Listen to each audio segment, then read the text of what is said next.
They'd lost everything. Their careers, their identities, any claim to the lives they'd built.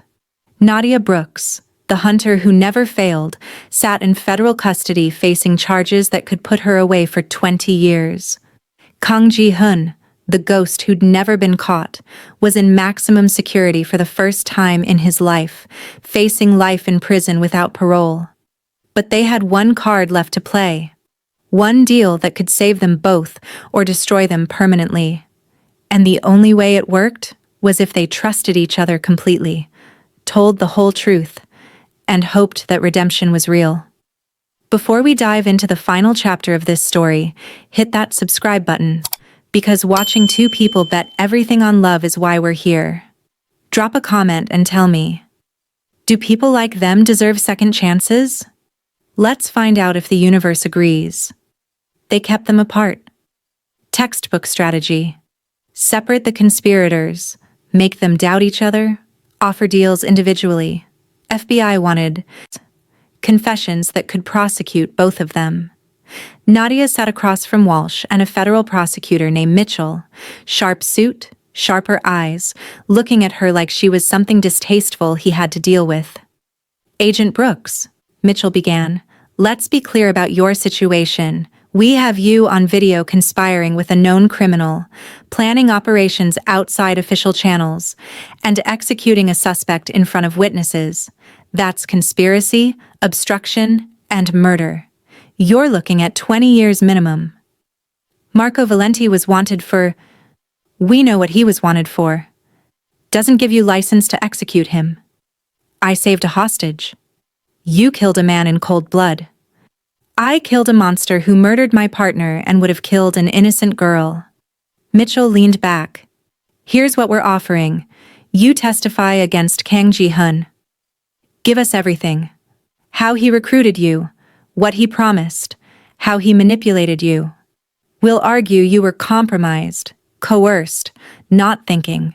Clearly after your partner's death. Reduced charges, possible probation, keep your pension. But you have to give us Kang. No. Excuse me? I said no. Ji-hun didn't manipulate me. He didn't coerce me. Every choice I made was mine, and I'm not testifying against him. Then you go to prison. For 20 years. Is he really worth that? Nadia thought about Ji-hun holding his sister, about him revealing his scars, about the promise in his eyes when they kissed, about choosing each other when everything said they shouldn't. Yeah, she said. He is. Across the building, Ji-hun faced similar pressure. The federal prosecutor, same Mitchell, making rounds, was even more aggressive with him. Kang Ji-hun, 5 years as head of a criminal organization. Estimated 100+ deaths attributed to you. We have enough evidence to put you away for life. Multiple counts of murder, racketeering, corruption. You'll die in federal prison. That's guaranteed. Unless, Ji-hun asked calmly, unless you give us everyone. Your entire network. Every name. Every operation. And you testify that Agent Brooks was working with you. That she's compromised. Give us her confession and we'll consider a reduced sentence. No. Mitchell blinked. I'm sorry? I said no. Nadia Brooks did nothing wrong. She saved my sister. Stopped Marco Valenti. Everything she did was to protect innocent people. You want to prosecute her for that? You're worse than I ever was. She executed a man. She stopped a killer. There's a difference. Not legally. Then your legal system is broken, which, frankly, I've known for years. Now, do you want to waste time trying to make me betray someone I care about? Or do you want to hear the deal I'm offering? Mitchell paused. What deal? I give you everything. My organization. Marco Valenti's network. The corrupt officials you've been protecting. Names. Evidence. Testimony. Enough to bring down organized crime operations in 6 countries. The biggest case of your career. In exchange for? Immunity for me, Seo Ah, and Nadia Brooks. Witness protection. Fresh start. We all walk. Mitchell laughed. You think we're giving immunity to 3 criminals? I think you're going to, because the alternative is, I say nothing, you get no case. And in 6 months, I'm out on a technicality because you can't prove any of your charges. I've been doing this for 5 years.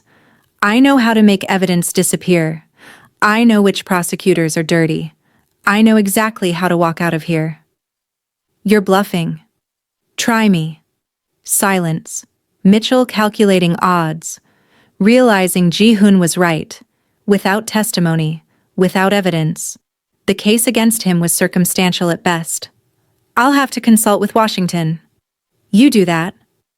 But the offer expires in 24 hours. After that, I start protecting myself instead of offering to help you. Mitchell left. Ji-hun sat alone in the interrogation room, handcuffs biting into his wrists, gambling. Everything on one desperate play. Betting that the system was as broken as he thought.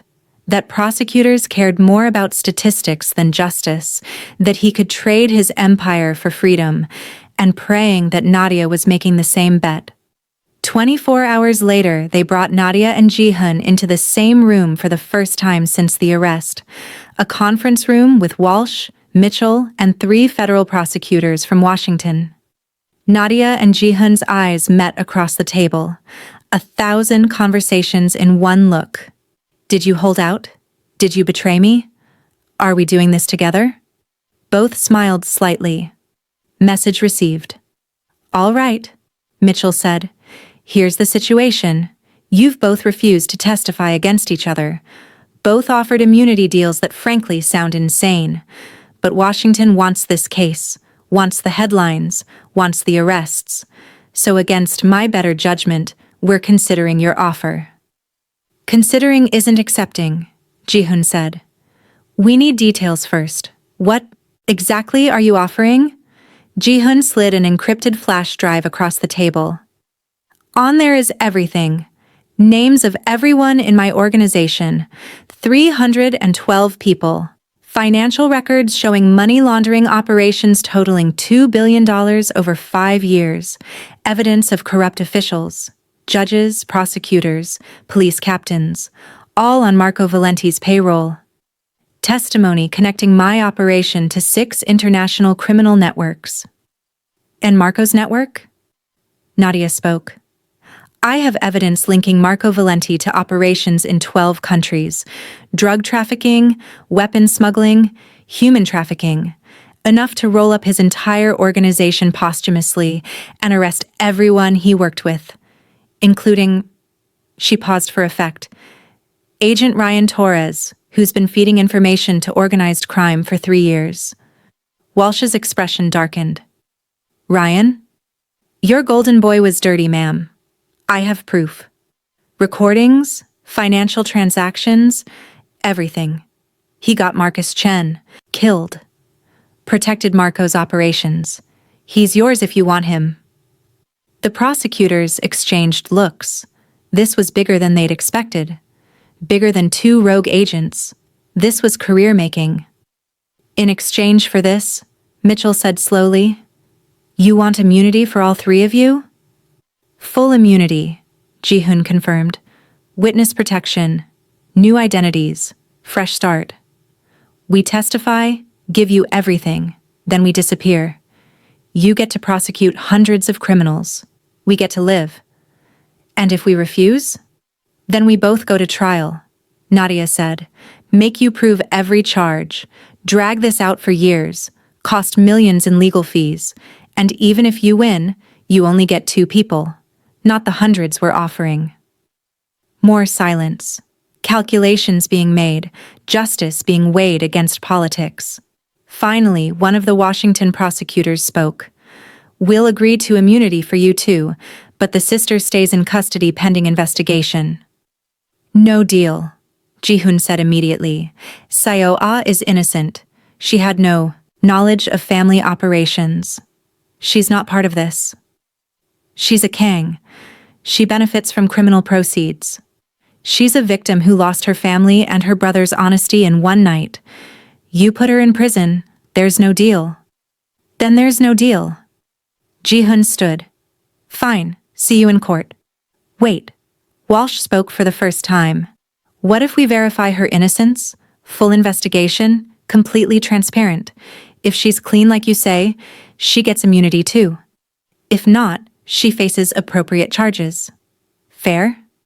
Ji-hun looked at Nadia, asking without words, "What do you think?" She nodded slightly. "It's the best we'll get." "Fine," Ji-hun said. "Investigate Seo. You'll find she's innocent, but we need guarantees. No harassment, no media circus. She's traumatized enough."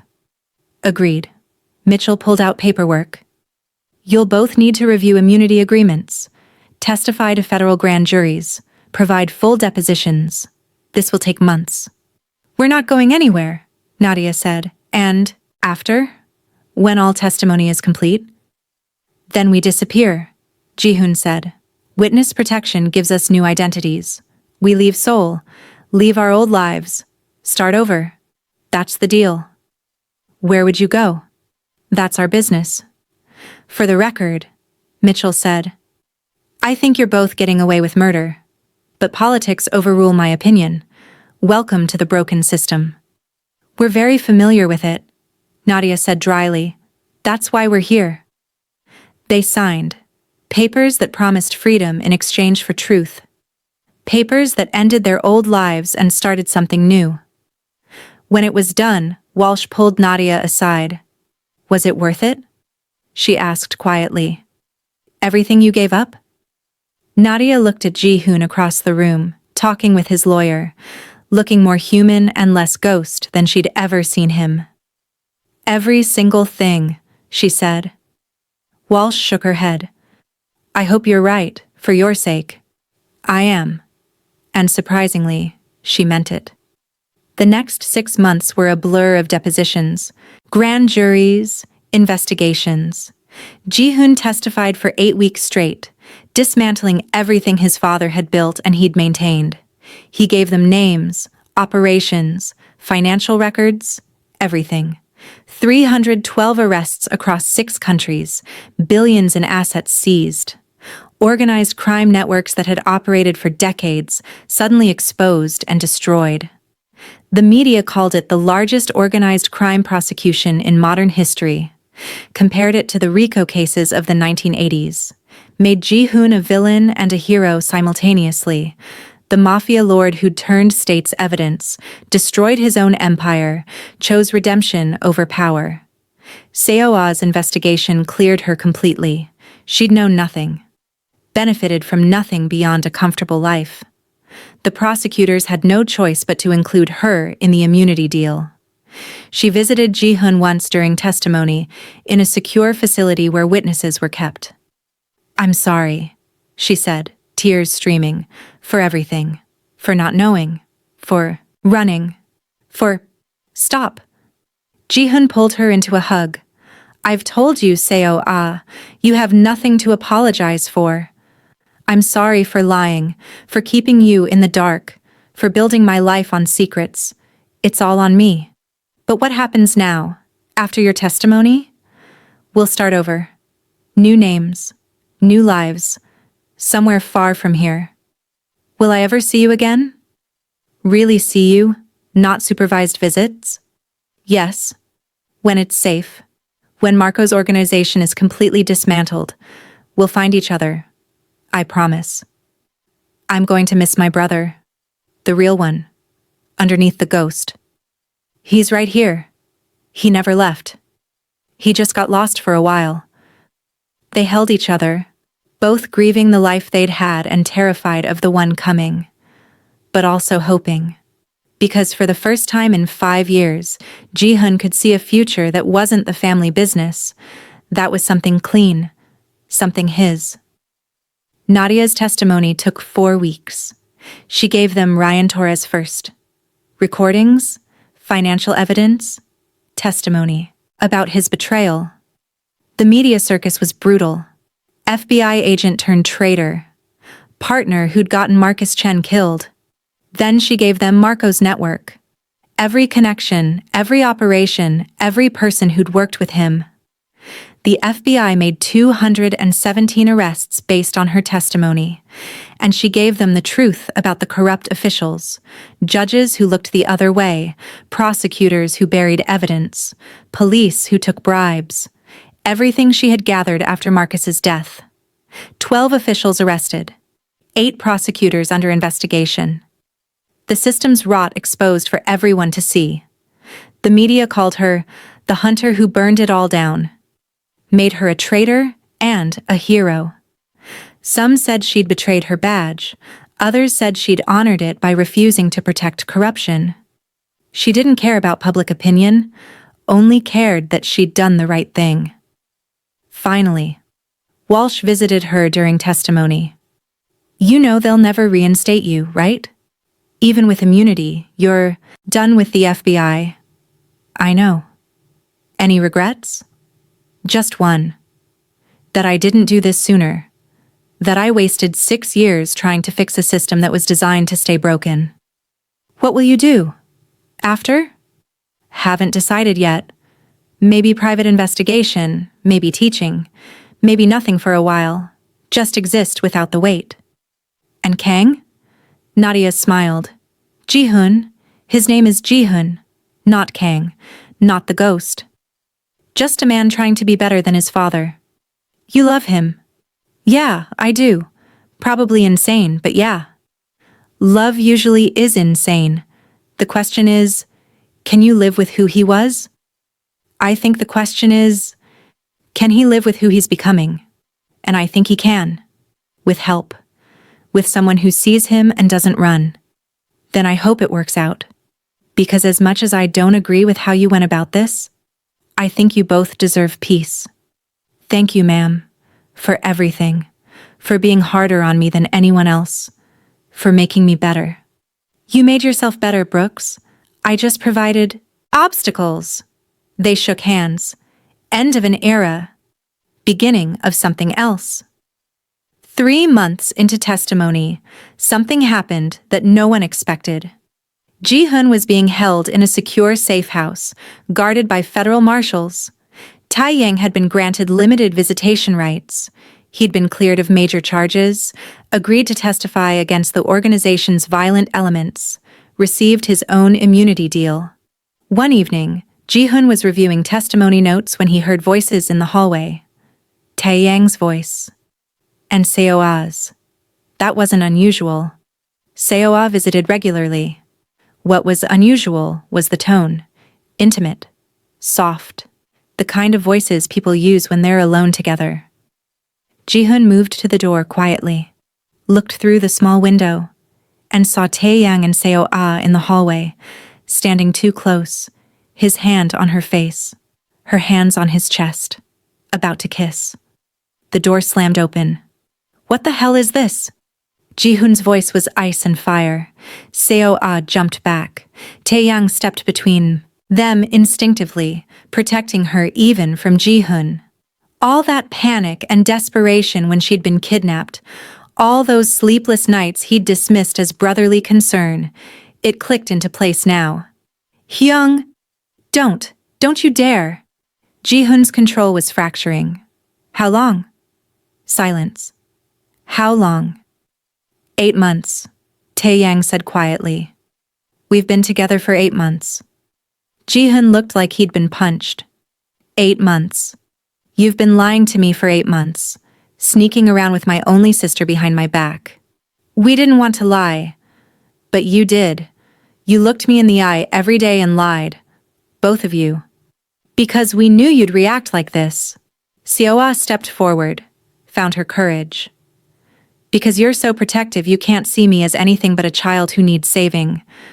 I'm 24, Appa. I'm not a little girl anymore. He works for me. He's dangerous. He's been loyal to you since childhood," Seo-ah said. "He's protected me, respected me, loved me without ever using his position. He's a good man. The same way you're a good man underneath everything you had to become. This is different." "How? Because I'm your sister?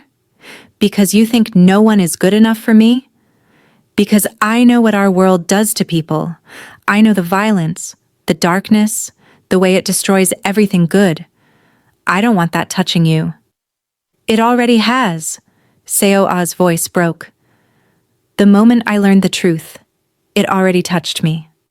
But Tae-yang was there, helping me process it, helping me understand you didn't choose this, that you sacrificed everything to protect me. He helped me see my brother again underneath the ghost. Ji-hun looked at Tae-yang, really looked. Saw the way his oldest friend stood, protective but not aggressive. Ready to defend Seo-ah but also respecting Ji-hun's pain.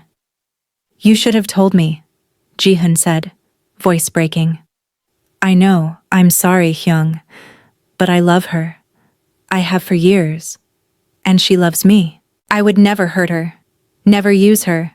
I'd die before I let anyone harm her. You already did that, Ji-hun said bitterly. At the plaza, you took 3 bullets protecting her. And I'd take 30 more. The anger drained out of Ji-hun, replaced by exhaustion, grief. The weight of realizing he couldn't control everything, couldn't protect everyone from every pain. He sat down heavily, put his head in his hands. Seo-ah knelt beside him. Appa, I know this is hard. I know you've spent your whole life protecting me. But I need you to trust me now. To trust that I can make my own choices. Trust that Tae-yang is good for me. What if he's not? What if he hurts you? Then I'll survive. The same way you survived. The same way Nadia survived losing people. We're stronger than you think. Ji-hun looked at his sister. Really looked. Saw not the 8-year-old he'd raised but the woman she'd become. Strong. Smart. Capable of making her own choices. If you hurt her, he said to Tae-yang, I will end you. Immunity or not. Witness protection or not. I will find you and I will end you. I know, I'd expect nothing less. And if you break her heart, I won't. I love her, Hyung, the way you love Nadia. Completely, stupidly, would die for her love. Ji-hun absorbed this. The parallel wasn't lost on him. He'd fallen for an FBI agent sent to arrest him. Seo-ah had fallen for his right hand. Both impossible. Both real.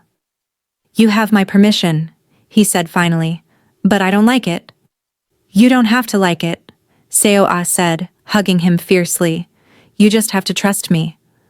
I do trust you. It's the world I don't trust. Then we'll face it together. All of us. You, me, Tae-yang, Nadia. A family built on truth, instead of secrets. A family, Ji-hun repeated, testing the word, liking how it felt. Later that night, Nadia visited.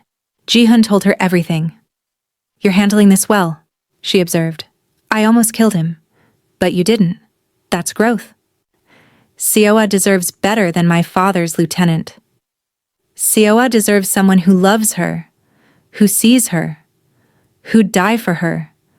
Sounds like Tae-yang checks all those boxes. Ji-hun was quiet for a moment. You were right.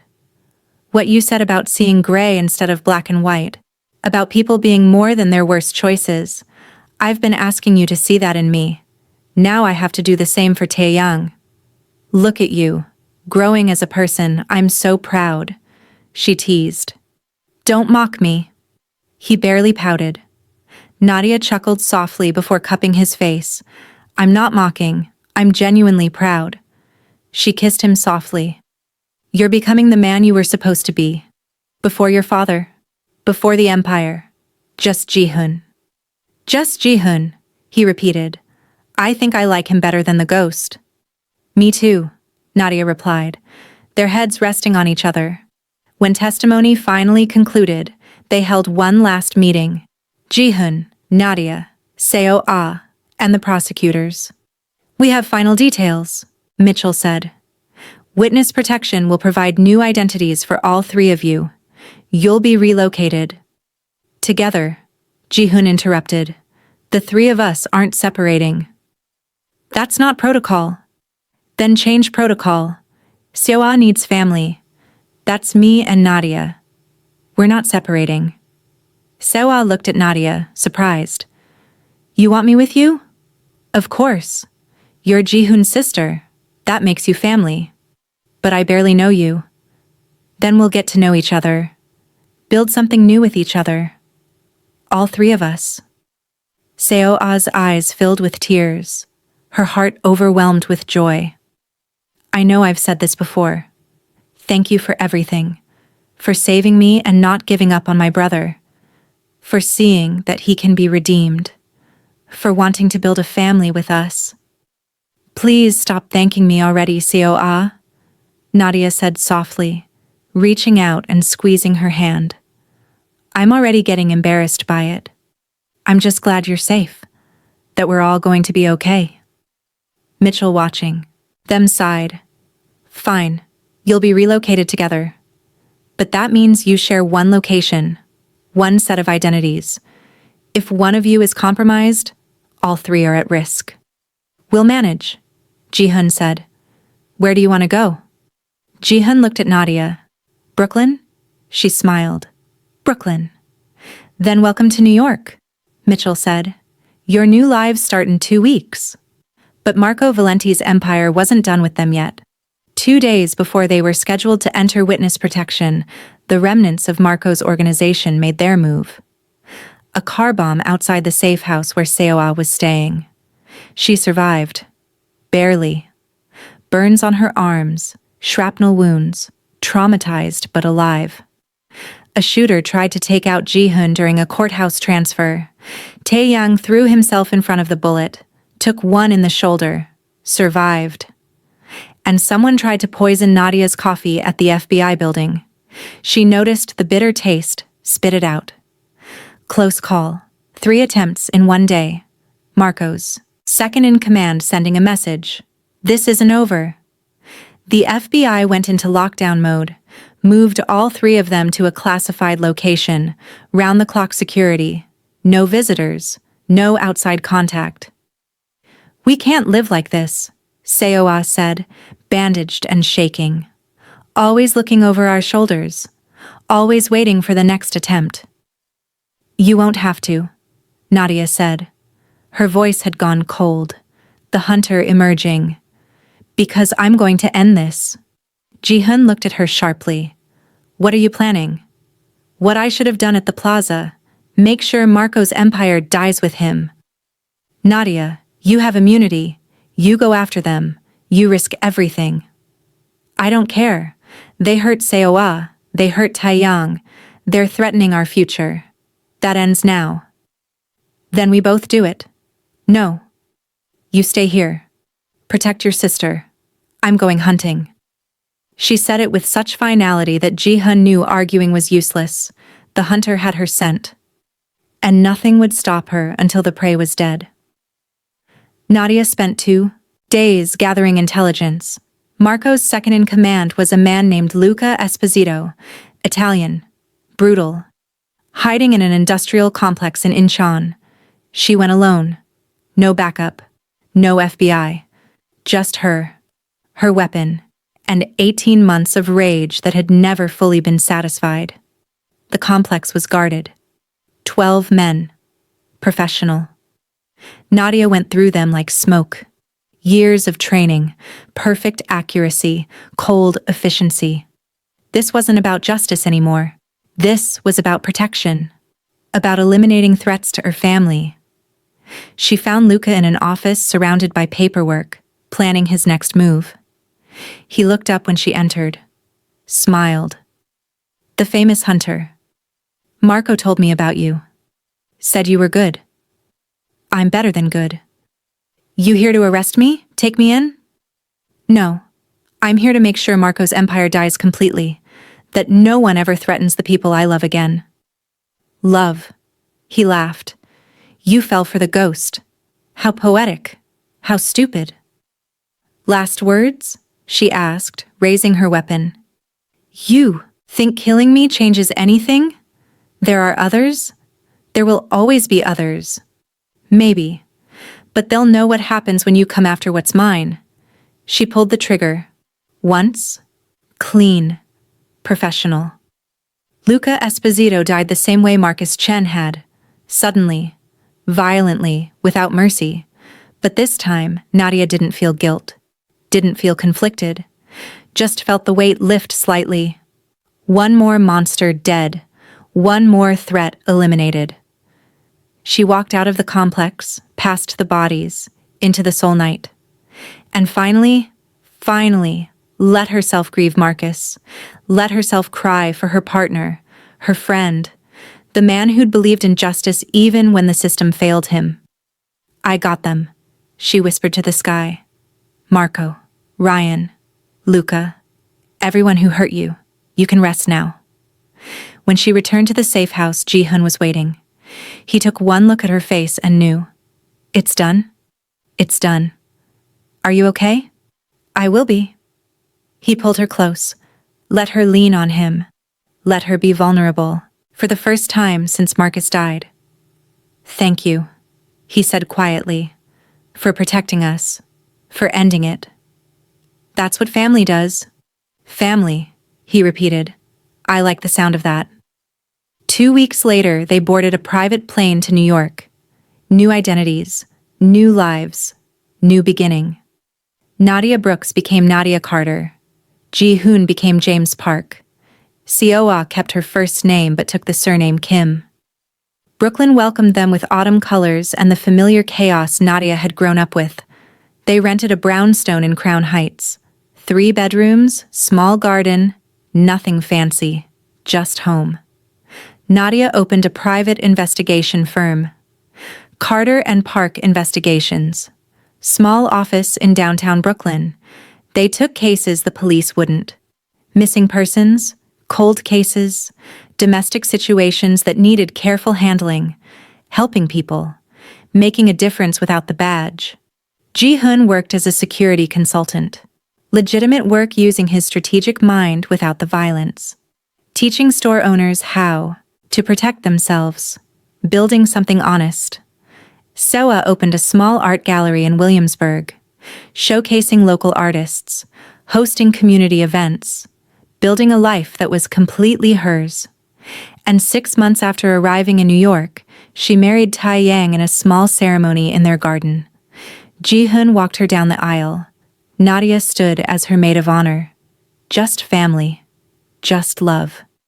1 year after it all began, Nadia and Ji-hun had settled into something that looked remarkably like happiness. Sunday dinners were tradition. Nadia cooking Nigerian food her mother had taught her. Ji-hun and Seoul arguing about silverware placement, Tae-young mediating, laughter filling rooms that had been too quiet for too long. This particular Sunday, after Seoul and Tae-yang left, Ji-hun and Nadia cleaned up together. You know what's funny? Nadia said, washing dishes. What? A year ago, I was in Seoul hunting you, absolutely certain you were a monster who needed to be destroyed.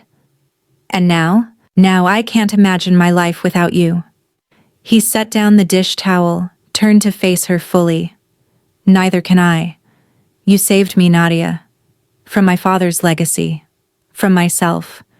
From becoming something I'd hate. You saved yourself. I just gave you a reason to. Then let me give you something. He pulled a small box from his pocket. I've been carrying this for 2 months, waiting for the right moment. He opened it. A ring. Simple, elegant, perfect. Marry me, he said. For real this time. Not because we have to. Not because it's part of a plan. Just because I love you and I want to spend the rest of my life proving I'm worth the risk you took. Tears burned behind her eyes. You're already worth it. Every day, you're worth it. Is that a yes? That's a hell yes. He slipped the ring on her finger and it fit perfectly. Like everything else about them. Unlikely, imperfect, but somehow exactly right. We've come a long way from that gala, he said, from you saying my real name, and thinking you'd caught me off guard? You really knew I'd do that? I really did. You're predictable when you're trying to be impressive. And yet you love me anyway. And yet, I love me anyway. They finished cleaning, walked to the window overlooking Brooklyn streets. The city moved below them. Sirens, music, life happening everywhere. Do you miss it? Nadia asked. The power. Being the ghost. Ji-hun glanced at her and smirked, his lips curving up in an amused smile. Sometimes, mostly having resources. Miss feeling untouchable. But then I remember what it cost. The isolation, the violence, the weight. And I don't miss it at all. What about you? Miss being the hunter? Nadia sighed, thinking deeply. I just miss the clarity, knowing exactly what I was supposed to do. But I don't miss the corruption, the politics, the broken system. So this is better? Small cases, small victories, small life? Ji-hun probed. Nadia met his gaze. No, this is perfect. Because it's ours. Built on truth, not lies.